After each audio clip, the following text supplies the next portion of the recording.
சூடுபிடிக்க தொடங்கி இருக்கும் நிலையில இன்றைக்கு நம்ம நிகழ்ச்சியில நம்மோடு இணைந்திருப்பவர் அதிமுக முன்னாள் அமைச்சர் கே டி ராஜேந்திர பாலாஜி அவர்கள். அவர்கிட்ட பேசலாம். எப்படி சார் இருக்கீங்க? நல்லா இருக்கு. இப்ப இந்த 2026 உங்களோட கம்பேக் எப்படி இருக்க போகுது? 2026 எங்களுடைய பிரச்சார வியூகம் திமுக ஆட்சியினுடைய அவலங்களை மக்களுக்கு எடுத்துச் செல்கின்ற பணியை எங்களது பொதுச் செயலர் எடப்பாடியார் சரியாக செய்து வருகிறார். அவருடைய வழியை பின்பற்றி, அவருடைய தடத்தை பின்பற்றி எங்களுடைய அரசியல் பயணம் இருக்கிறது. அதிமுக ஆட்சி வேண்டும், எடப்பாடியுடைய ஆட்சி வேண்டும், மாற்றம் வேண்டும் என்று மக்கள் விரும்புகிறார்கள். அந்த மாற்றத்தை அதிமுகவுக்கு மக்கள் கொடுப்பார்கள். எடப்பாடியார் முதலமைச்சராகக்கூடிய வாய்ப்பு பிரகாசமாக இருக்கிறது. நீங்க சொல்லக்கூடிய ஒரு வார்த்தை 2026 தேர்தல் முடிவுகளை டிசைட் பண்ணும் அப்படின்னா என்ன சொல்வீங்க? தமிழ்நாட்டினுடைய சட்ட ஒழுங்கு, பாலியல் வன்கொடுமை, பெண்கள் பாதிப்பு, போதை கலாச்சாரம், இவையெல்லாம் தமிழ்நாட்டினுடைய மிகப்பெரிய தலைகுனிவாக தமிழ்நாட்டு மக்கள் பார்க்கிறார்கள். இதை சரி செய்ய வேண்டும் என்று சொன்னால் ஆட்சி மாற்றம் வேண்டும், அதிமுக ஆட்சி வேண்டும் என்று மக்கள் விரும்புகிறார்கள். ஆகவே நிச்சயமாக ஆட்சி மாற்றம் உண்டு. இவையெல்லாம் திமுக ஆட்சிக்கு மிகப்பெரிய அடியாக பலத்த சரிவை கொடுக்கும் இந்த தேர்தல். ராஜேந்திர பாலாஜி அவர்களோட செய்தியாளர் சந்திப்பா இருக்கட்டும், இல்ல பரப்புரையா இருக்கட்டும், ரொம்ப கலகலப்பா இருக்கும். அப்படிதான் மக்களுக்கு உங்களை தெரியும். இன்னைக்கு நான் ஒரு அமைதியான முகத்தை பார்க்கிறேன். காரணம் வெளியே கிளம்பிட்டு இருக்கேன் பிரச்சாரத்துக்கு. அதனால நீங்க பார்க்கும்போது சடங்கு இறங்கி இன்னைக்கு நிக்கிறீங்க, அப்படி சாமி கும்பிட்டு உங்களுக்கு பேசுறேன். அதனால வேகமா போறதுக்காக டக்குன்னு உங்கள்கிட்ட பேசிட்டு இருக்கேன். சரி, பால்வளத்துறை, செய்தி மற்றும் சிறப்பு திட்டங்கள் செயலாக்கத்துறை, இதுல எல்லாம் நீங்க அமைச்சரா இந்த துறையில எல்லாம் இருந்திருக்கீங்க. இப்ப இந்த துறைகளோட செயல்பாடை பத்தி உங்க கருத்து? செய்தித்துறையில் அமைச்சரான 2011 செய்தி மற்றும் சிறப்பு திட்ட செயலாக்கத்துறை இருந்தேன். அந்த சிறப்பு திட்ட செயலாக்கத்துறை மிக்சி, கிரைண்டர், ஃபேனு இதெல்லாம் அந்த துறையிலேருந்து தான் கொடுத்தோம். லேப்டாப் கொடுத்தோம். அது பேசப்படக்கூடிய துறையாக அம்மா இருக்கின்ற பொழுது அந்த துறை இருந்தது. செய்தித்துறையும் அந்த நேரத்தில் அரசினுடைய திட்டங்களை மக்களுக்கு எடுத்துச் செல்கின்ற பணியில் சிறப்பாக விளங்கியது. அப்போது ஆட்சியினுடைய திட்டங்களும் சிறப்புகளும் அந்த மாதிரி இருந்தது. செய்தித்துறையும் அந்த மாதிரி இயக்கினோம். அன்றைக்கு இருக்கிற செய்தித்துறை இன்றைக்கு இருக்கிற மாதிரி தெரியல. பால்வளத்துறையை பொறுத்த மட்டில் நான் 25 யூனியன்களிலும் பால் ஒன்றியங்களிலும் பால் கொள்முதலை அதிகப்படுத்தி, விற்பனையை அதிகப்படுத்தி லாபத்தில் கொண்டு வச்சிருந்தேன். பெடரேஷன் லாபத்தில் இருந்துச்சு. சென்னை பெடரேஷன் லாபத்தில் இருந்துச்சு, தலைமையகம், ஆவின் தலைமையகம். ஆனால் இன்றைக்கு எல்லாமே லாஸில் போயிட்டு இருக்கு. அதற்கு காரணம் இந்த ஆட்சியுடைய, திமுக ஆட்சியுடைய சீர்கேடு, சரியான மதிப்பீடு இல்லாதது, திட்டமிடல் இல்லாத காரணத்தினால் இன்றைக்கு பால்வளத்துறை மிகப்பெரிய சரிவை சந்தித்திருக்கிறது. மொத்தத்தில் ஆவின் மீது உள்ள நம்பிக்கை மக்களுக்கு குறைந்து விட்டது. இப்போ ஃப்ரிட்ஜ் கொடுக்கறோம் அப்படின்ற அறிவிப்பை அதிமுக வெளியிட்டு இருக்கு. இப்ப நிறைய பேரோட வீட்டுல ஃப்ரிட்ஜ் இருக்கு. இப்போ இந்த பலன் எல்லாரையும் சென்றடையுமா? சட்டை நான் போட்டிருக்கேன். நீங்க ஒரு சட்டை எனக்கு எடுத்து வேண்டாம் சொல்லுவேன்னா ஒரு மாதம் கழிச்சு போட்டுக்கிறேன். அது மாதிரி பிரிட்ஜுங்கிறது காலத்துக்கு தகுந்தபடி அது பயன்படுத்த பிரிட்ஜுகளை மாத்திட்டு தான் இருப்பாங்க. அதனால அரசாங்கம் கொடுக்கின்ற, எடப்பாடி முதலமைச்சர் ஆன பின்பு கொடுக்கின்ற அந்த குளிர்சாதன பெட்டி, அந்த பிரிச்சு கட்டாயம் மக்களுக்கு பயன்படும். அம்மா இருக்கும்போது மிக்சி, கிரைண்டர், ஃபேன் கொடுத்தாங்க. அதுவும் அன்னைக்கு கிராமப்புற வரைக்கும் இருந்துச்சு.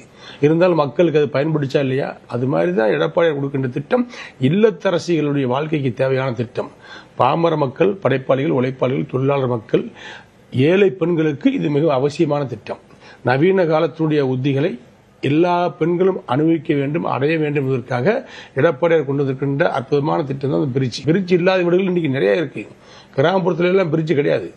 இப்ப 8000 ரூபாய் கூப்பன் திட்டத்தை அறிவிச்சோம். அது மெகா கிட். அதனாலதான் அதிமுக இப்ப புலம்புறாங்க அப்படின்னு முதலமைச்சர் சொல்றாங்க. நாங்க எங்க புலம்புறோம்? திமுக காரங்க தான் புலம்பிட்டு இருக்காங்க. கூப்பன் கொடுக்கறதெல்லாம் இப்ப யார் வாங்குவா?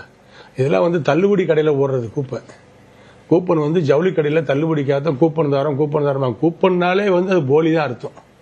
கூப்பன் சொன்னாலே 8000 ரூபாய் கூப்பன்னாலே 2000 ரூபாயோட பெறாத பொருளை தான் கொடுப்பாங்க. அதான் அர்த்தம். அதனால வேற வழி இல்லாமல் 8000 ரூபாய் கூப்பன் சொல்றாங்க. அதெல்லாம் நடைமுறைக்கு சாத்தியமில்லாத ஒரு வாக்குறுதியாகத்தான் மக்கள் பார்க்கிறார்கள். அந்த வாக்குறுதியை பார்த்து, திமுக கொடுத்த வாக்குறுதியை பார்த்து சிரிக்க ஆரம்பித்து விட்டார்கள். காரணம், அவர்கள் ஏற்கனவே கொடுத்த வாக்குறுதிகள் எதையுமே நிறைவேற்றவில்லை, ஒரு சிலது தவிர. மிக மிக மிக முக்கியமான வாக்குறுதிகளை கூட அவரால் செய்ய முடியவில்லை. ஆகவே இந்த 1000 ரூபாய் இல்லத்தரசி கொடுத்தது கூட 28 மாசம் 2.5 வருஷம் கழிச்சு தான் எடப்பாடியார் சட்டமன்றத்தில் கேள்வி கேட்டு போராட்டம் பண்ணி பிரச்சனை பண்ணதுக்கு அப்புறம் தான் அந்த 1000 ரூபாய் கொடுத்தாங்க. அது எம்பிரேஷனுக்காக கொடுத்தாங்க. மக்கள் இவர்களுக்கு கொடுக்கின்ற திட்டங்களை, இவர் வாக்குறுதிகளை நம்ப தயாராகவில்லை. அதிமுக எடப்பாடியார் கொடுக்கின்ற வாக்குறுதிகளை மக்கள் முழுமையாக நம்புகிறார்கள். சொன்னதை செய்யக்கூடியவர்கள் நாங்கள்.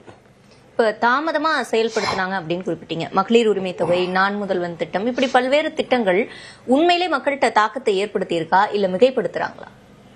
தாக்கத்தில் ஏற்படுத்தல, அதாவது மிகைப்படுத்துறாங்க. மக்களுக்கு 5% அதனுடைய பலன் கிடைச்சிருக்குன்னு சொன்னா இவங்க 100% அதை பேசுறாங்க. விளம்பரத்தால தான் இந்த ஆட்சி ஓடிக்கிட்டு இருக்கு. விளம்பரத்தால தான் இந்த தேர்தலையும் சந்திக்கிறாங்க. விளம்பரம் ஒன்றை வச்சு தான் இந்த தேர்தலையே திமுக சந்திக்கிறது. ஆகவே இதுல மக்கள் எல்லாத்தையும் பார்த்துட்டாங்க. நல்லது கெட்டது பூரா திமுக ஆட்சியில பார்த்துட்டாங்க. நல்லது எதுவுமே கிடையாது, கெட்டது அதிகம் நடந்திருக்கு. அதனால திமுக ஆட்சிக்கு முடிவுரை எழுதிடுவாங்க. இப்போ திமுக காங்கிரஸோட பாஜகவுக்கு ரகசிய கூட்டணி இருக்கான். அதனாலதான் மேற்கு வங்கத்துல இருக்கக்கூடிய அதிகாரிகளை தேர்தல் சமயத்துல இங்க தமிழ்நாட்டுக்கு மாத்துறாங்களாம் அப்படின்னு மம்தா பானர்ஜி சொல்றாங்க. இதுக்கு சம்பந்தமில்லாத பதில சொல்லியிருக்காங்க அவங்க மேற்கு வங்க முதலமைச்சர். அப்படிலாம் கிடையாது. எங்களுக்கு என்ன மேற்கு வங்கத்தில் இருக்கிற அதிகாரிகள் எங்களுக்கு வேண்டியவங்களா? அப்படிலாம் கிடையாது. அவங்க திமுகவுக்கு உறவு இருக்கிறதுனால இங்கேருந்து போடுறதா சொல்றாங்களோ, அப்படி இருக்கக்கூடிய வாய்ப்பெல்லாம் கிடையாது. அதிகாரிகள் அப்படி போக மாட்டாங்க. இப்ப தென் மாநிலங்கள்ல, தென் மாவட்டங்கள்ல கள நிலவரம் எப்படி இருக்கு அதிமுகவுக்கு, திமுகவுக்கு? தென் மாவட்டங்கள்லமா கள நிலவரங்கள் நிலவரமே கலவரமா தான் இருக்கு. என்ன, தென் மாவட்டங்களில் மக்கள் அமைதியை விரும்புகிறாங்க. ஜாதி மத மோதல் இல்லாத ஒரு சமத்துவமான ஒரு ஆட்சி வேண்டும். நிம்மதியாக வேலை செஞ்சு வீட்டுக்கு போகணும். ஸ்கூலுக்கு போன பிள்ளைகள் நிம்மதியாக வரணும். கல்லூரிக்கு போன பெண்கள் பிள்ளைகள் வீட்டுக்கு நிம்மதியாக வரணும். வேலைக்கு போன கணவன் வீட்டுக்கு நிம்மதியாக வரணும். கலவரம் இல்லாத ஒரு பூமியாக தென் மாவட்டம் இருக்கணும் அப்படின்னு தென் மாவட்ட மக்கள் விரும்புகிறாங்க. அதை திமுகவால் ஒருபோதும் வழங்க முடியாது. திமுக ஆட்சியை பார்த்து விட்டார்கள். எப்போதெல்லாம் திமுக ஆட்சி வருகிறதோ அப்போதெல்லாம் எல்லா விதமான சேட்டைகளும் நடக்கிறது. இப்போ மதுரையில பாஜக எம்எல்ஏ வந்தாதான் மெட்ரோ ரயில் திட்டம் அப்படின்னு தேவேந்திர பட்னாவிஸ் சொல்றாரு. அதே போல ஹிந்தி திணிப்பு, இந்த வார்த்தையை கேட்டு கேட்டு சலிச்சு போச்சுன்னு தர்மேந்திர பிரதான் சொல்றாரு. ஆனா இந்த மொழி போராட்டத்தினால அமைந்த ஒரு மாநிலம் தமிழ்நாடு. அப்ப இவங்க இப்படி பேசக்கூடிய நிலையில அதிமுக இந்த விஷயத்துல என்ன ஸ்டாண்ட் எடுக்கும்? இருமொழி கொள்கை, அண்ணாவுடைய இருமொழி கொள்கை தான் எங்கள் தலைவர் எம்ஜிஆருடைய கொள்கை, அம்மாவுடைய புரட்சி அம்மாவுடைய கொள்கை. அதைத்தான் எடப்பாடியாரும் பின்பற்றி வருகிறார். அதுதான் எங்களது கொள்கை. இந்தி திணிப்பு என்பது தமிழகத்தில் இருக்கக்கூடாது. விருப்பப்பட்டவர்கள் படிக்கலாம், அதை தடுக்கக்கூடாது. விருப்பப்பட்டவர்கள் எந்த மொழி எத்தனை மொழி வேணாலும் படிச்சுட்டு போறாங்க. திணிப்பு என்பது இருக்கக்கூடாது. இதில் எந்த மாறுபட்ட கருத்து வேறுபாடும் கிடையாது. அதில் வேற என்ன இருக்கும் சந்தேகம்? இனி நான் கேட்கிற கேள்விகளுக்கு ஒரு வரி பதில், அப்படி ஒரு கேம் மாதிரி போலாம். மக்களுக்கு தெரியாத ராஜேந்திர பாலாஜி அவர்களுடைய முகம் ஒரு வரியில விவரிக்கணும்னா? எழுத்தாளர். எழுத்தாளன். ஓ சூப்பர் சார். இது எனக்கே ரொம்ப ஆச்சரியமானதா இருக்கு. நல்ல ஒரு விஷயம். திமுகவை ஒரு வரியில விமர்சிக்கணும்? சட்டவிரோதிகளை, சட்டவிரோதமாக இயங்கக்கூடியவர்களை எல்லாம் கண்டுகொள்ளாமல் அவர்களை ஊக்குவிக்கின்ற அரசாக இருக்கிறது. அதிமுக இந்த விஷயத்தை தவிர்த்திருக்கலாம் அப்படின்னா எது? அதிமுக இந்த ஒரு விஷயத்தை செய்யாம தவிர்த்திருக்கலாம். அப்படி ஒரு சூழ்நிலை இதுவரை அதிமுக ஏற்படவில்லை. அதிமுக பாஜக இப்ப கூட்டணியில இருக்கீங்க, உங்களோட எதிர்காலம்? அதிமுக கட்சி தொண்டருடைய மனநிலை எந்த அளவுக்கு மாறாமல் இருக்கிறதோ அந்த அளவுக்கு கூட்டணியும் மாறாமல் இருக்கும். முதலமைச்சர் ஆகணும்னு ஆசைப்பட்டிருக்கீங்களா? என் உயரம் எனக்கு தெரியும். நல்ல பதில் சார். இப்ப இருக்கிற இந்த அரசியல் களம் இருக்கு இல்லையா, இதுக்கு பொருந்துற மாதிரி பழைய காலத்து பாட்டு, எம்ஜிஆர் பாடல கூட இருக்கலாம். ஒண்ணு நீங்க இப்ப இந்த பாட்டை பாட்டினா சரியா இருக்கும் அப்படின்னு நினைச்சீங்கன்னா, இப்ப இருக்கிற தேர்தல் களம் இருக்கு இல்லையா, இப்ப இந்த களத்துக்கு இந்த பாட்டு பொருத்தமானதா இருக்கும் அப்படின்னு ஒரு பாட்டு இருக்குன்னா எதை சொல்வீங்க? எத்தனை காலம்தான் ஏமாற்றுவார் இந்த நாட்டிலே, நம் நாட்டிலே. அந்த பாட்டு தான் தலைவர் எம்ஜிஆர் பாடுறீங்க. ஆளுங்கட்சிக்கு எதிரான ஒரு மனநிலை கிரவுண்ட்ல இருக்கு அப்படின்றத சொல்றாங்க. அதனால அதிமுகவுக்கு வாக்குகள் வரும் அப்படின்ற சொன்னாலும் கூட இப்ப அந்த வாக்க தாவேகா பிரிக்குமா? தாவேகா பிரிக்கின்ற வாக்குகள் எங்கள் வாக்குகள் மட்டும் கிடையாது. தாவேகா பிரிக்கின்ற வாக்குகள் புதிய வாக்குகள்.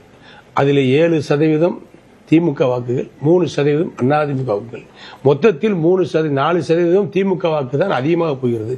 எங்களுக்கு அவர்கள் பிரிப்பதனால் அதிமுக எந்த பலகீனமும் கிடையாது. இப்போ தொங்கு சட்டமன்றம் அமைய வாய்ப்பு இருக்கு. அப்படி ஒரு வாய்ப்பே அமையாது. தமிழ்நாட்டு மக்கள் அப்படி ஒரு தீர்ப்பை கொடுக்க மாட்டார்கள். மெஜாரிட்டி அரசாங்கத்தாகத்தான் அமைப்பார்கள். அதுவும் அதிமுகவுக்குத்தான் ஓட்டு போடுவார்கள். அனைத்து கேள்விகளுக்குமே ரொம்ப கூலா உங்களோட வழக்கமான பாணியிலேயே பதில் கொடுத்தீங்க. மிக்க நன்றி. நன்றிமா.